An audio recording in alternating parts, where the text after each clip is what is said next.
2 years ago today, we saw the release of SD Gundam Battle Alliance on all the major consoles and PC, and today, since we are celebrating that 2-year anniversary, I wanted to go back to it, play through it properly, and actually give my thoughts to you guys, because when it initially came out, I did an initial impressions, but I never did a proper review of it. So that's exactly what we're going to do today. But before I dive into my thoughts, I want to hear from you guys, so head on down to the comment section below, let me know your thoughts on it if you have played it. And while you're there, please do leave a like on this video and subscribe if you're a fan of Mecha anime content and want to see plenty more videos like this in the future. Now, I can confidently say that this game plays very well. The combat is pretty simple and straightforward. There's not much of a learning curve to it. It is your basic kind of hack and slash type thing where you've got your square button that does your standard light attacks, you've got a triangle button that does heavy attacks, you've got a couple of like sub-weapons, I guess you could call them, where they're kind of extra weaponry you can use.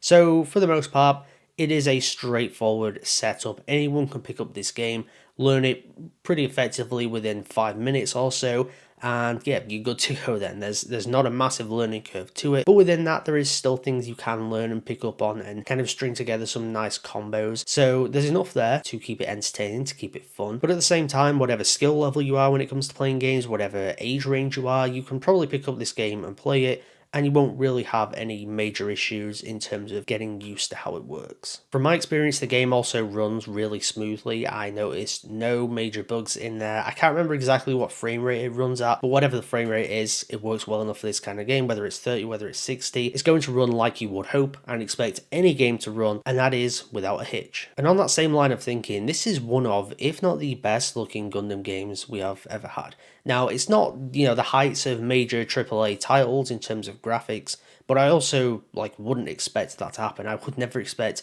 a Gundam game to look as good as the likes of God of War Ragnarok or The Last of Us Part 2, or even maybe something a bit closer in art style like Ratchet & Clank, for example. This is not as high quality as those kind of really prestigious AAA games where they fully take advantage of the hardware. This is not one of those kind of games. But you compare it to most other anime games that we get, most of the Gundam games that we get, and this is comfortably one of, if not the best looking ones, out of that entire bunch. The graphics are of a good quality, the visual effects stuff that you've got going on, of course when you're shooting and that, all of that looks really, really great. The actual designs of the mobile suits in this SD form, of course they look great, but actually in terms of graphics and in terms of visual fidelity, they also look really good. There's nothing that I would improve upon them, and I can't say the same thing for a lot of other anime games, and especially a lot of other Gundam games. Having played both of the open network tests for the upcoming Gundam Breaker 4, which releases in just a few days' time, this does actually look better than that, in my opinion. And this released 2 years ago. So if that doesn't give you a good idea of the kind of quality you're getting from a visual standpoint for this game, that's probably the best real-world example I could give when it comes to Gundam games, or something that's on people's mind at the moment. I gotta say though, the biggest draw for me, and it's probably the same for most other Gundam fans, is the crossover aspects that we have with this game, where you're taking pretty much every series of Gundam in some regard. Of course, it's not adapting every single mobile suit, it's not adapting every single stage or level, but it's taking bits here and there from different Gundam series, different Gundam films, and kind of merging it together, creating a kind of into the Gundamverse type scenario where you'll have stuff from Gundam 00, you'll have stuff from Gundam C, you'll have stuff from the original Mobile Suit Gundam, you have stuff from Iron-Blooded Orphans, and you're kind of mixing and matching all this stuff from various mobile suits to various locations, and you're throwing, for example, the Strike Freedom into an Iron-Blooded Orphans location, or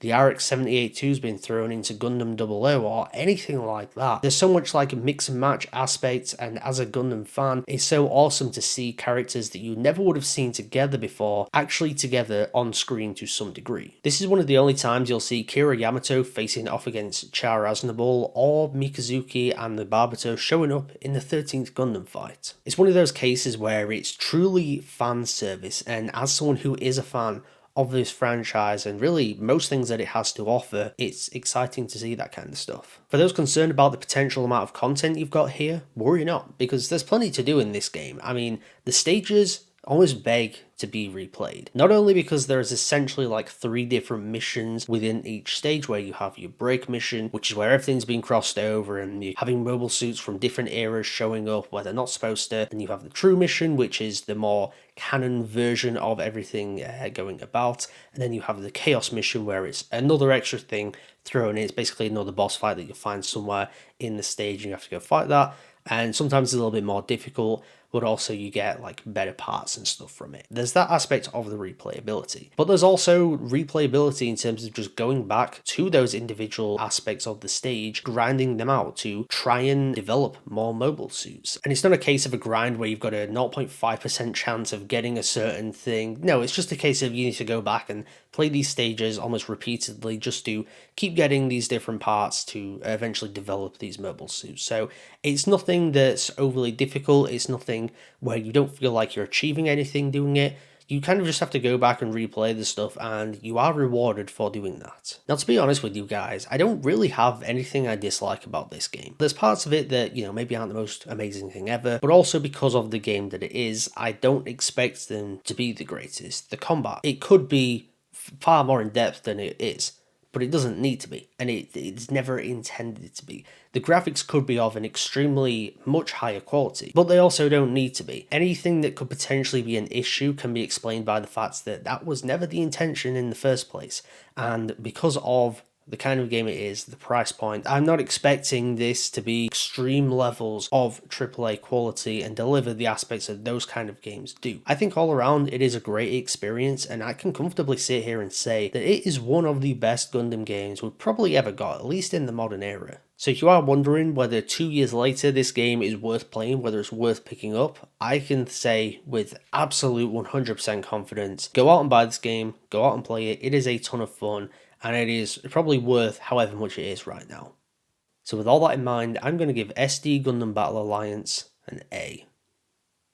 But there we have it. Those were my thoughts on SD Gundam Battle Alliance 2 years later. Before I get out of here, please do leave a like on this video and subscribe if you are a fan of mecha anime content and want to see plenty more videos like this in the future. If you do enjoy Gundam video games, Gundam Break 4 is right around the corner. I've got content leading up to the release of that, and also when it does release, there'll be plenty of content to come with that to review, potentially rankings, tier lists, and just general discussion content surrounding that game. So yeah, if you're a fan of Gundam Breaker, if you're very much looking forward to Gundam Break 4, you're not going to want to miss out on the content coming to the channel. Thank you once again for tuning into Mecha Chat today. I'll see you guys next time.